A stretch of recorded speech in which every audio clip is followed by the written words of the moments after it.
Sanibonani guys, igama uNqobile niphathela amazibela e-homecoming angomhla ka-16 September. Guys, uSemane wayihlambalaza wayiqeda-ke uNgarage phela phambi komndeni wakhe esebatshela ukuthi namhlanje uye kumsebenzi wakhe walapha ethaveni kaShwabi ngoba phela yena manje usesemadlelweni alihlaza.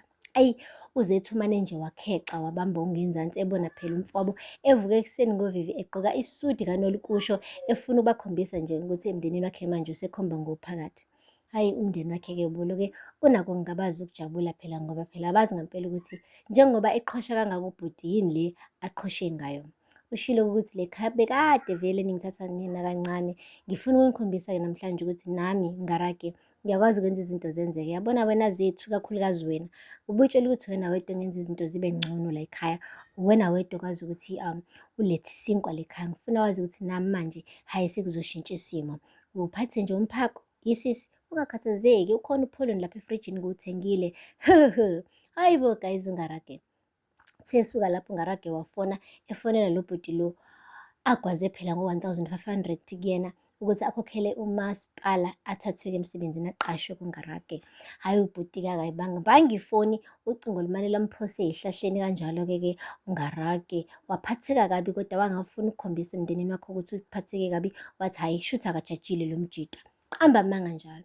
Emva kwalapho-ke uhambile kubhuti-ke eseyoye kumsebenzi wakhe laphaya ethaveni kaShwabi. UShwabi kanti vele usebonile ukuthi kunemali engango-3,000 rand edukile esisefweni sakhe.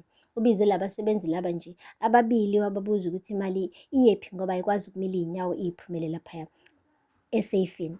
Ayi guys, bamane babukana bodwa-ke kubonakala nje ukuthi bandla abazi ukuthi imali le akhala ngayo uShwabi vele ishone kuphi.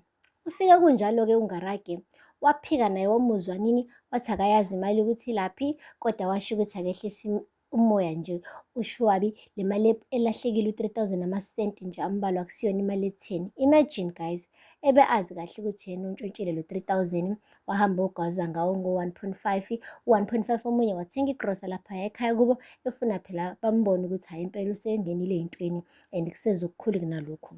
Guys, uthe kusanjalo-ke futhi waphinde wafona efonela phela yena lo muntu lo omthembisa umsebenzi kamasipala. Still ucingo lumphose ey'hlahleni kanti nabantu bashilo ukuthi sengathi uSemane wabaleka ngisho emphakathini akasabona ndawo ubhuti.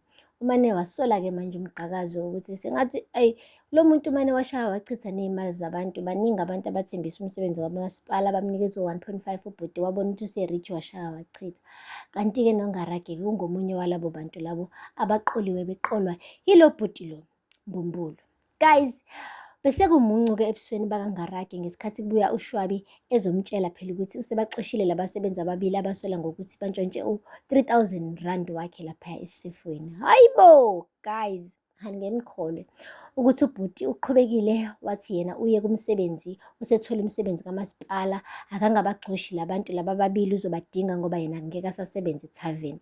Etshela umphathi wonke guys uShwabi ebe ebona kahle ukuthi nalo bhuti lo omthembisa umsebenzi akasayibambi ifoni.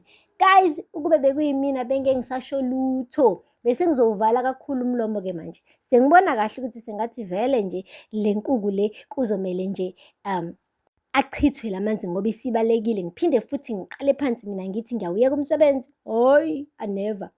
Uyekile-ke guys uNgarage umsebenzi, wamncenga uShwabi emncengisisa phela ukuthi ngizoba yini ngaphandle kwakho ngoba sengibaxoshile nalaba abasebenzi ababili. Wathi kumele ubabuyise, mina ngizobamba nje isikhashana la kungekudala bazongibiza e-ofisini ngihambe ngiyosebenza laphaya kamasipala.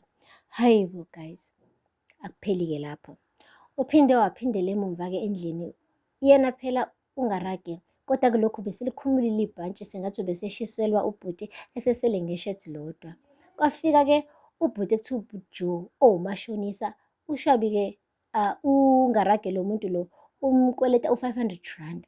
Ufikile-ke uBraJoe wathi lalela Ngarage, njengoba nje wena uno-connection bamasipala, yazi kunentwana yasekhaya engifuna ingene nayo kumasipala. Ngiyazi wena ukuthi uzongisiza. Ngicela nje ungifakele umntanami lapha ngene nje naye kulo masipala lo wakho.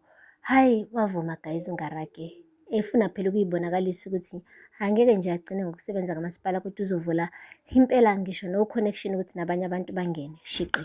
Ushilo-ke lo bhuti ukuthi yabo lo 500 rand ongikweleta wona ngizosula. Naso sonke lesi sikweletu i-interest yakhona ngizoyisula uma nje mengase nje ungifakele lo mntwana lo kamasipala. Kuthe kusanjalo kwangena uHlongwane, wacasuka kuHlongwane kubona phela ukuthi singathi umntanakhe njengoba ebhizi lokhu ethenga izinto endlini ingobuzwana nomashonisa lo angamfuni. Uma nathi lo mgulukudu ufunani la emzini wami? Hey, wadinwa-ke kubhuti Joe wathi ungibizelani ngomgulukudu? Khuza ubaba wakhe ukungibiza ngegama elibi kangaka. Hhayi, wabona ngampela ukuthi ungarage ngcono aphume naye uBra Joe ukuze phela angabe esawunyusa kakhulu umoya uHlongwane agcine esegula njengoba phela nesimo sempilo yakhe singakabi kahle sisayetheyethe. Guys, umndeni wonke-ke uke waphinde futhi wahlala naye uNgarage, wamtshela ukuthi akamusa ukuyiphathisa okomntwana, mdala mengaka, akathathe iy'nqumo ey'sile empilweni yakhe. Kodwa hhayi futhi-ke uNgarage uphinde wagcizelela ukuthi usekhathelwe ukuthi le khaya bamphathise okwenja, bamphathise okumuntu ongelutho, ufuna ukubonakala naye manje. Sonke isikhathi kuloke kugqanyiswa uzethu kanti yena uyogqama nini? Hayi bo guys, ngathi impela iyamhlukumeza uNgarage le ndaba yokuthi uzethu usewudokotela.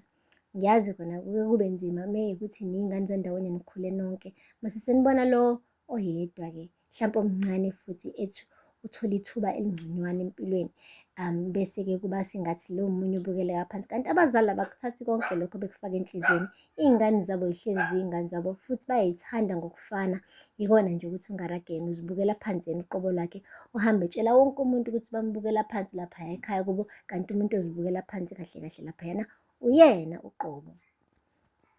Hhayi-ke ngapha-ke guys, kuhlangothi phela lukaNomusa, sengathi-ke impela umphakathi umdlisa ngamapayipi, babona sengathi nje lo ubekade ey'fonela nje ukuthi ayodlwengula, hhayi ngoba nakho nje kwenzeka iphutha, hhayi wayegcina eseyithola esenyukubezeko. Hhayi-ke umane nje wabona kungcono intombi ukuthi ahambe eyosula icala ngoba phela wonke umuntu umkhuluma kabi. Kanti-ke uthe nje mefika ethi uzosula icala, eyi uSifiso wangajabula neze, wabona ukuthi-ke mhlampe khona inkinga, wabuza ukuthi kwenze njani, washo kuNomusa ukuthi abantu usaba amehlo abantu, usaba ukuphoxeka phambi kwabantu, ngcono khona ukuthi alisule. Wahamba kuSifiso waya kuZethu wamtshela lolu daba, kodwa uZethu manje nje washo ukuthi cha, akangaloke nje asaba uNomusa ngoba ama-test avezile ukuthi ngampela unyukubeziwe, kukhona ama-bruises, kukhona ama-scratches, kubonakala nje ukuthi bekade kuliwa laphaya. So uma ngase avuma uNomusa ukuyotestifya enkantolo, maningi amathuba ukuthi angaliwina leli cala, agcine evalelwa ngampela ukwazi ejele uNosiphela. Kodwa-ke uZethu naye the way aseloke emthintathinta ngayo uSifiso, hhayi sengathi untombo usisi sengathi ufuna ama-love backs guys, ngathi usefuna manje nje aqale phansi uSifiso amlandele ukuze asale sethi yes I do, ngiyavuma ukuba ngunkosikazi walaphaya koGubheka. Ngathi usefuna lokho nje ugirl. But anyway, sobona guys as isikhathi sihamba. Phela lapho ngamazwibela namhlanje, ningakhohlwa subscribe and like and comment. Until next time. Bye. Sanibonani guys, kaMonqabile niphathela amazwibela e-homecoming angomhla ka-16 September. Guys, usemane wayihlambalaza wayiqeda-ke uNgarage phela phambi